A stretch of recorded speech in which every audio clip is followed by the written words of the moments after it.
Most people will never escape mediocrity, not because they lack potential, but because they surrender it. Not because the world denied them opportunities, but because they denied themselves the discipline to rise above comfort. Look around. The world is full of quiet talent trapped in noisy excuses. People who could have become great, but chose to remain average. They talk about dreams, but their actions whisper fear. They speak of change, but their habits remain the same. Mediocrity isn't a curse that falls from the sky. It's a slow infection. It grows every time you choose comfort over challenge, distraction over discipline, validation over vision. It begins the moment you start settling. The moment you start saying, maybe tomorrow, instead of, I start today. And before you know it, a year passes, then 5, then 10, and the fire inside you turns to ash. Do you think the great ones, the Edisons, the Carnegies, the Fords, the Jobs, were ever comfortable? No, they lived in the realm of uncertainty. They existed in chaos, in hunger, in risk, because they knew that comfort is the enemy of creation. Mediocrity is not a lack of talent, it's a lack of hunger. It's the disease of the satisfied, and satisfaction is the silent killer of ambition. People say they want success, but success is not given to those who want. It's given to those who must. There's a difference between wanting and deciding. The world is full of people who want to be successful. Very few decide that they will be, no matter the cost. And that's where the line is drawn, between the majority who settle and the few who rise. The truth is, mediocrity feels safe. It asks nothing of you but your life in slow payments. It tells you, you're doing fine, when you're wasting your potential. It whispers, take it easy, while time steals your dreams quietly behind you. And most never notice, until the day they look back and realize, their comfort cost them everything. You cannot live an extraordinary life while clinging to ordinary habits. You cannot claim greatness while chasing convenience. The man who becomes something more is the one who decides that average will no longer be an option. The world doesn't reward wishers, it rewards workers.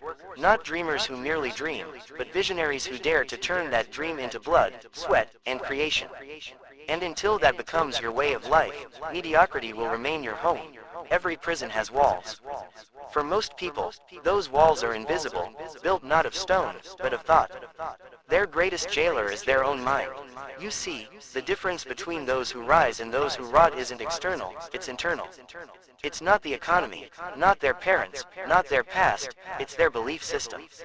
As a man thinketh in his heart, so is he. Napoleon Hill said it best, whatever the mind can conceive and believe, it can achieve. But most people never truly believe. They hope, they wish, they try, but they don't believe. They think belief is a feeling, it's not. Belief is a decision to see what doesn't yet exist. It's the courage to act as if the future were already yours. Thomas Edison failed thousands of times before the light bulb. Imagine that, thousands of experiments that ended in darkness, and yet he refused to believe in failure. To him, each defeat was just another step closer to victory. That is belief in action, not blind faith, but disciplined persistence. Most people fail because they never master their thoughts. Their mind is like a wild horse, uncontrolled, reactive, emotional. It runs wherever fear tells it to go. They think small, so they live small. They doubt, so they delay. They delay, so they decay. You must become the master of your inner world, because the mind is the workshop of your destiny. Every result you see in your outer world is a reflection of an inner thought you've permitted to take root. If you plant seeds of fear, you grow weeds of limitation. If you plant seeds of belief, you harvest a life of abundance. But belief alone is not enough, it must be joined with clarity. You cannot hit a target you cannot see.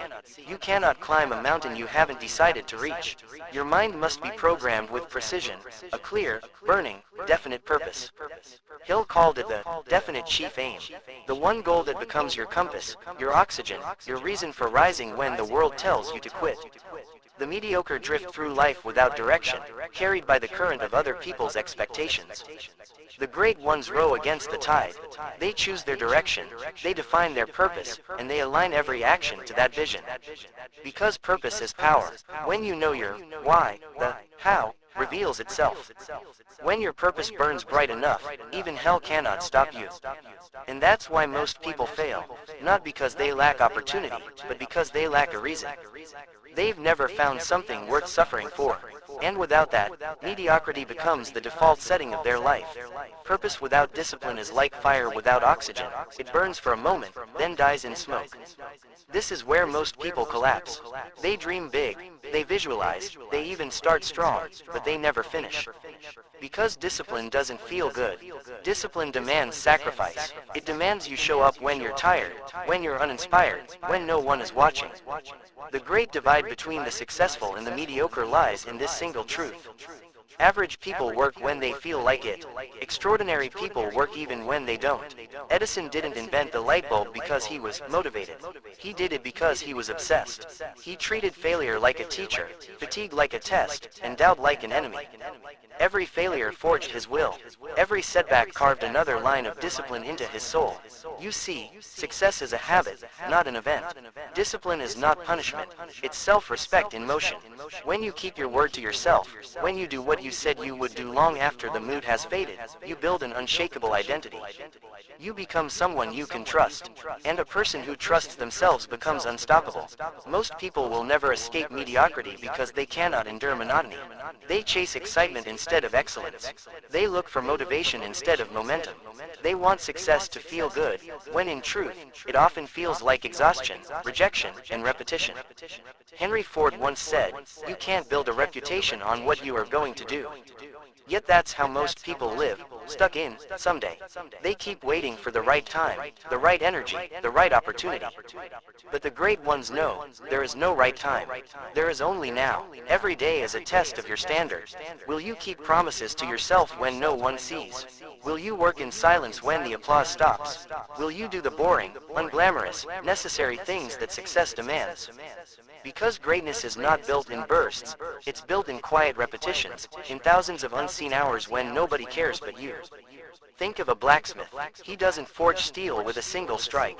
He strikes again and again and again, shaping raw metal through pressure, heat, and precision. That's discipline, the art of persistence under pressure.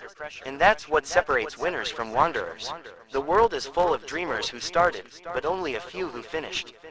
Because it's easy to begin when it's fresh and exciting, but true power belongs to the one who keeps going when it's not. If you cannot endure boredom, you will never achieve brilliance. If you cannot suffer discomfort, you will never taste dominance. The price of greatness is repetition, paid daily, in the currency of effort. Most people will never pay that price. They want the glory, but not the grind. They crave the recognition, but not the responsibility. They admire the discipline, but never become one. And that is why mediocrity will always have more members than mastery. When life tests you, and it will, remember this, success is not about avoiding the storm, but learning to dance in the rain. You will fail, you will fall, you will face rejection, ridicule, and resistance.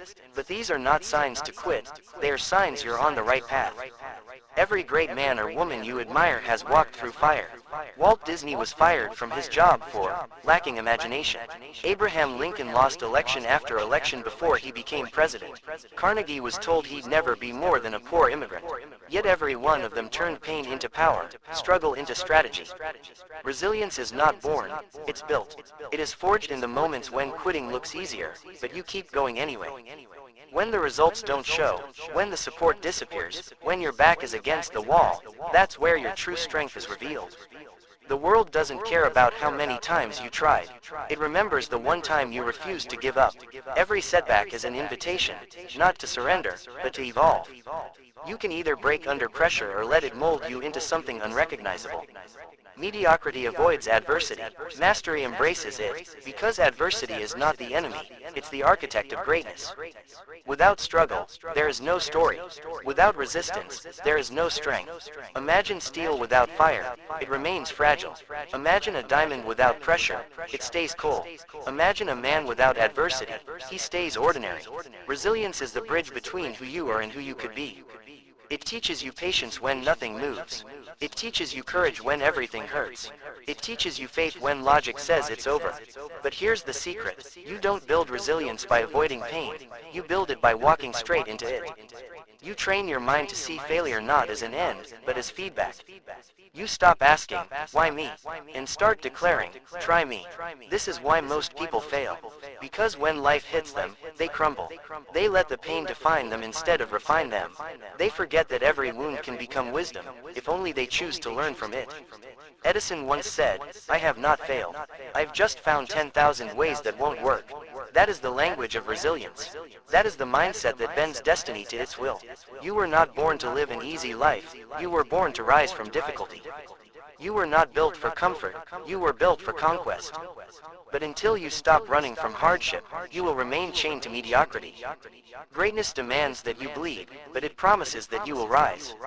And the moment you understand that, every obstacle becomes fuel, every setback becomes strategy, every defeat becomes discipline in disguise.